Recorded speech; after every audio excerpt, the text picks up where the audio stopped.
8h42, iniciando a conversa de redação com a participação do Eduardo Costa, do Júnior Moreira e do sociólogo, doutor em sociologia, Luiz Flávio Sapori. Você, ouvinte Itatiaia, também é nosso convidado, opinando pelo WhatsApp do jornalismo, 99996-7074. Você manda pra gente a sua opinião em mensagem de texto.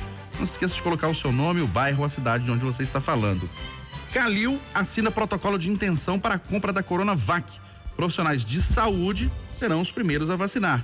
O Eduardo Costa, o prefeito, acertou em fazer esse acordo com o governador de São Paulo, João Dória? Bom dia. Bom dia. Nesse tiroteio em que se transformou a questão da vacina no país, eu acho que se eu fosse administrador público, eu também atiraria para todos os lados. Acho que o prefeito acerta ao buscar esse plano B e acerta em priorizar o pessoal da saúde. Como nós estamos num clima horroroso de descrença, dúvida e até ódio, já estão dizendo para mim na internet, aqui no Instagram, Eduardo, mas se vacinar o povo da saúde e der problema, quem vai cuidar disso? Mas sobre isso, sobre essa desinformação proposital que corre no país, eu falo no próximo tema. Por hora, é dizer que eu acho que o prefeito de Belo está certo. Você concorda, Luiz Flávio Sapori? O prefeito acertou? Bom dia. Bom dia, Eustáquio, Júnior Moreira, Eduardo Costa, ouvintes da Itatiaia. Eu entendo que o prefeito Calil está completamente correto, e assim como o Eduardo, se eu estivesse no lugar do prefeito, faria a mesma coisa, né? Diante das indefinições do Ministério da Saúde, diante das indefinições quanto ao Plano Nacional de Vacinação, é preciso um plano B, né? É preciso que a prefeitura se prepare para uma eventualidade. Então, o Calil está corretíssimo, né? Em priorizar também os profissionais da saúde. E a Coronavac, que está sendo produzida lá pelo Instituto Butantan, é a alternativa mais concreta, né? Eu diria até, Júnior Moreira, Eduardo e Eustáquio, que a Coronavac não deveria ser o plano B. Ela deveria ser o plano A do Brasil, considerando que ela está sendo produzida em território nacional. Se a Anvisa aprovar o que deve acontecer nas próximas semanas, o Ministério da Saúde devia estar coordenando esse esforço nacional, evitando que cada ente federado busque por si mesmo resolver o problema, né? Ou seja, falta uma coordenação nacional. Calil está certíssimo. E para você, Júnior Moreira, o que significa esse acordo entre Calil e Dória? Bom dia mais uma vez. Bom dia para todo mundo. Eu acho que não tem que falar, o Eduardo e o Sapori já me contemplaram, mas é importante sublinhar algumas coisas. O papel do político é esse, né? Ver as possibilidades que estão aí, colocar essas possibilidades na mesa em disposição da população que ele governa, né? Se não dá para confiar no Ministério da Saúde, que vai tratar sem ideologias ou sem ideologia as vacinas, bora tentar um plano B e ficar resguardado por uma possibilidade do Ministério da Saúde não dar conta de entregar da forma que deve ser entregue as vacinas para a população. E vacinar o profissional da saúde, para mim, também é muito justo, né? Quem sofreu e conviveu com esse risco o tempo inteiro ali no dia a dia, ser imunizado, para mim, é justíssimo que isso aconteça. Eduardo Costa, o Plano Nacional de Vacinação contra o coronavírus será detalhado nesta manhã e parlamentares se recusam a analisar a proposta de obrigação do brasileiro a assinar um termo de responsabilidade.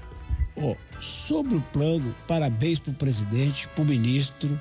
É ótimo saber que 5 dias depois de iniciado o processo, de aprovado a vacina, inicia esse processo de vacinação. Ao contrário de muita gente, e eu respeito essas pessoas, não me assusta quando diz que o plano prevê a vacinação do país inteiro em 1 ano e meio. Não me assusta, porque o país é muito grande, tem muita gente. Então você tem as prioridades, as etapas.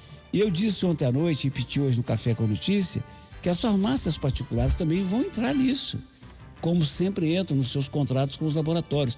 Então, nós vamos seguir os grupos prioritários e quem tiver pressa, lá para janeiro, fevereiro, março, sei lá quando, vai ter a opção de ir a uma farmácia e pagar a vacina e tomar a vacina. Então, parabéns para o presidente pelo plano. Agora, há uma sofrência com determinadas posturas do presidente da República e eu não faço parte dos anti-bolsonitos. Eu torço pela... Comemorei anteontem aqui a aprovação boa dele, mas ele tinha que ter freio, tinha que ter alguém falando, não, presidente, não vai por aí não.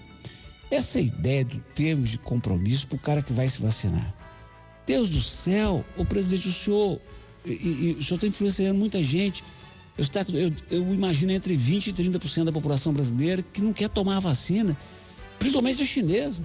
Essas pessoas se esquecem que o respirador que está sendo usado para salvar vidas é chinês, os testes chineses, tudo vem da China, gente.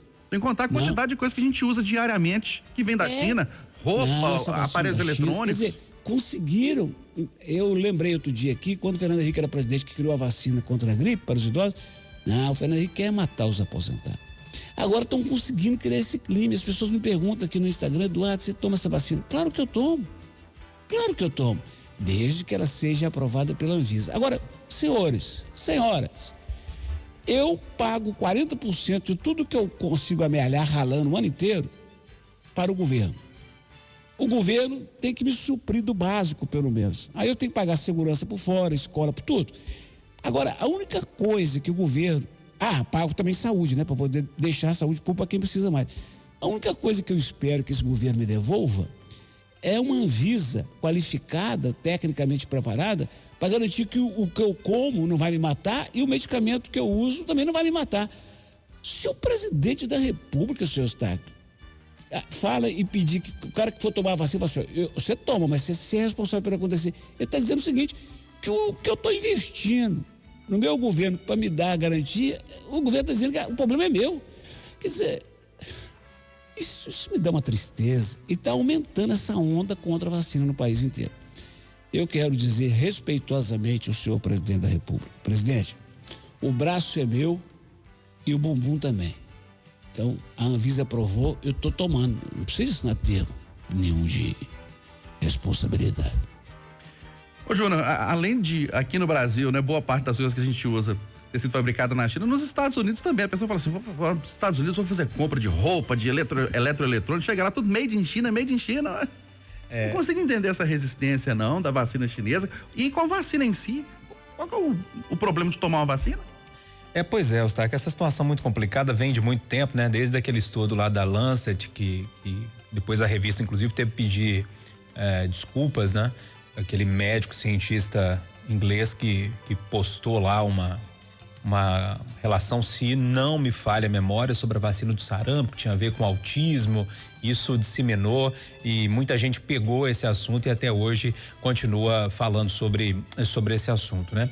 Agora, especificamente sobre o plano de vacinação, Eustáquio, aqui do Brasil, era aquela conclusão que eu cheguei lá no dia que ele foi entregue, né? Hoje o governo já fala em 16 meses após a vacina chegar para terminar a vacinação aqui no Brasil. Ou seja, a vacinação aqui no Brasil deve terminar só em meados de 2022, né? Em 2021 a nossa população deve ser toda vacinada. A informação que chega de Brasília hoje de manhã é que o governo federal vai assinar mesmo protocolo com todas as vacinas. Parece que agora entenderam o que vai ter que ser feito, inclusive com a vacina do Butantan e também a vacina russa, né, Sputnik. O presidente deve apresentar tudo isso hoje nessa reunião com os governadores. E sobre a questão do termo de responsabilidade, que bom, né, que os deputados já disseram não. É um exagero, é criar burocracia à toa e, além do mais, né, aumentar ainda mais essa desconfiança que a gente estava comentando agora, que o Eduardo estava trazendo, né? A única coisa que serve é para aumentar a desconfiança de um monte de gente que já está desconfiada, né? De tanto que o presidente fala na vacina e desconfia da vacina. Será mesmo que se a vacina que ele apostou, que é a vacina feita lá pela Fiocruz junto com o Ministério da Saúde, se essa vacina tivesse às beiras aí de ser chancelada pela Anvisa, será que ele estaria falando isso? Eu acho que não. Então é uma briga muito mais política do que tudo. Espero que a Anvisa revalide todos os testes, todos os ensaios científicos e que essa vacina chegue logo pra gente tomar a vacina. Mas eu quero no braço, viu, Eduardo? Não, eu tô topando. Até no tendão já aqui. Até na testa, né? Estamos juntos, eu também. Pois também. É. Depois do que passamos, hein, Júnior Moreira e Eduardo Costa? Nós queremos vacina urgentemente. Isso é doido. E para você, Sapori, animado aí com esse plano nacional de vacinação e essa história de assinar termo de responsabilidade para quem se imunizar? Plano? Que plano? Eu não estou vendo plano nenhum. Estou vendo um conjunto de boas intenções do ministro Pazuello. Só tem plano, quando você define qual a vacina que você vai começar a utilizar no país. Nem isso ele conseguiu definir. Né? Então o Júlio Moreira sinaliza que hoje eles vão começar a assinar um termo de compromisso com as outras fábricas, os outros laboratórios, mundo afora. Ou seja, precisou do país se mobilizar, que a imprensa, os meios de comunicação, né, os formadores de opinião criticarem o governo para ele sair da inércia. É lamentável. E mais do que isso, o termo de responsabilidade é um nonsense, é um absurdo tão grande. Eu, quando ouvi ele falando isso ontem, eu custei acreditar, Eustáquio. Um presidente da República está claramente intimidando a população. Então, sinalizando claramente o temor em relação às vacinas, estimulando esse medo que hoje é muito disseminado, né? Como bem o disse o Eduardo e o Júnior Moreira. E vou reforçar o argumento do Eduardo Costa. Se boa parte da população não se vacinar, e aí eu acho que o Eduardo também está acompanhando, o Júnior Moreira, eu estava acompanhando alguns especialistas, pelo menos 80% da população tem que se vacinar. Se isso não acontecer, o vírus vai permanecer em circulação, a pandemia não vai ser controlada. Os números mais recentes apontam que mais de 20%, quase 1/4 da população brasileira não quer se vacinar. E quase metade não quer a vacina da China. Percebam a gravidade da situação. Não é coisa simples, não é simplesmente um presidente dando uma declaração aleatória. Tudo que ele fala tem grande repercussão pública. Então, nós vamos ter um grande problema a partir do ano que vem para atingir um público mínimo da população brasileira, né, com os imunizantes e controlar a pandemia. Eu confesso, Eustáquio, que fiquei muito mais preocupado depois da declaração do presidente ontem. Ô, Júnior Moreira, o projeto que proíbe carroceiros vai à sanção do prefeito Alexandre Calil.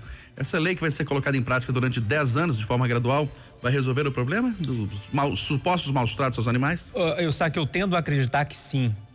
Me parece uma lei interessante. Estava vendo os principais pontos dela.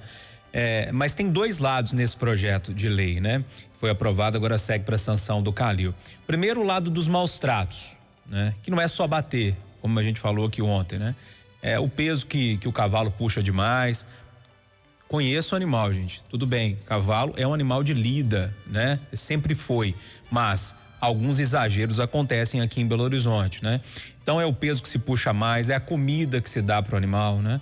Ontem eu ouvi relatos de que tem muito cavalo aqui em Belo Horizonte que come resto de comida, come lavagem, né? E o sistema digestivo do cavalo não é preparado para isso, né? É um sistema diferente do sistema digestivo humano, e isso é maus tratos também, né? Enfim, tem toda essa questão que inclusive alavancou o projeto de lei. Agora tem um outro lado nessa história toda, e esse lado me preocupa, apesar dele ter sido contemplado no projeto de lei, que é o lado social disso, né? Por exemplo, eu li ali no jornal Hoje em Dia hoje uma fala do senhor Wesley Duarte, que é carroceiro. Ele disse assim: a gente está desesperado, sem saber como será o futuro. Muitos aqui não têm leitura, ou seja, não sabem ler, né? Como que a gente vai tirar uma carteira de habilitação para trabalhar? Então tem esse problema, e é um problema social muito sério de muitas pessoas que vivem disso aqui em Belo Horizonte. De toda forma, como eu disse, o projeto de lei ele contempla essa história, inclusive obriga a prefeitura a criar mecanismos para essas pessoas financiarem um veículo, os que não puderem continuar trabalhando nessa área, que tenham um curso de especialização em outra área. Então me parece um projeto muito bem amarrado, muito bem pensado. De qualquer forma, vamos acabar com os maus tratos. Mas será que a gente não vai levar esses maus tratos para o lado social, para as pessoas que dependem disso? Então é o seguinte, o projeto prevê, e é nessa parte que o projeto prevê que nós, jornalistas, nós, sociedades, precisamos ficar de olho. Porque daqui a pouco tiram os animais, tiram os carroceiros e vai ficar um monte de gente passando fome aí sem ter o que fazer. E para você, Eduardo Costa, a lei é positiva ou negativa, boa ou ruim para a cidade, para os carroceiros, para os animais? O meu sentimento é muito parecido com o Júnior. Primeiro, não vou discutir a lei, que ela foi aprovada por maioria esmagadora. respeito legislativo. Segundo, que ela é bem intencionada, mas entre a lei que é aprovada, o que é regulamentado depois e o que é cumprido, é igual aquela história. O cemitério está cheio de gente bem intencionada. Então eu quero reiterar o apelo do Júnior a vereadores, os protetores dos animais, que eu respeito muito, e os protetores dos humanos, para que não abandonem os carroceiros. O próprio autor do projeto, Oswaldo, que hoje já é deputado estadual, encostar no BDMG, quem sabe criar uma linha de financiamento de algum equipamento que possa mecanicamente substituir as carroças. Eu topo tudo, mas não pode abandonar os carroceiros. E para você, Sapori? Não há dúvida que o Eduardo e o Júnior têm razão. É um projeto bom, eu diria, que vai acrescentar à cidade, vai ter mais benefícios do que malefícios. E eu vou reforçar esse último argumento, né, do Eduardo Costa. O lado social, né, o Júnior Moreira também chamou atenção para isso, é o grande problema, né? As famílias, as milhares de famílias que vão ser impactadas com essa medida, porque os carroceiros vão ter que adquirir agora veículos de tração motorizada, então tem que ter financiamento, não é, do poder público. A prefeitura tem que subsidiar a aquisição desses novos veículos por parte dos carroceiros, tem que qualificá-los, em muitos casos, alfabetizá-los, dar todo o suporte educacional, de assistência social, de saúde a eles, às suas famílias. Se fizer isso, Eustáquio, a lei vai ser bem aplicada, né? Os benefícios serão enormes para a cidade, as próprias famílias de carroceiros poderão se beneficiar ao longo do tempo. Então, foi uma boa medida da Câmara Municipal. 8h59 em Belo Horizonte, final do Jornal da Itatiaia, primeira edição desta quarta-feira. Apresentação, Kátia Pereira e Eustáquio Ramos. Vem aí o Acirantão. Ótimo dia a todos.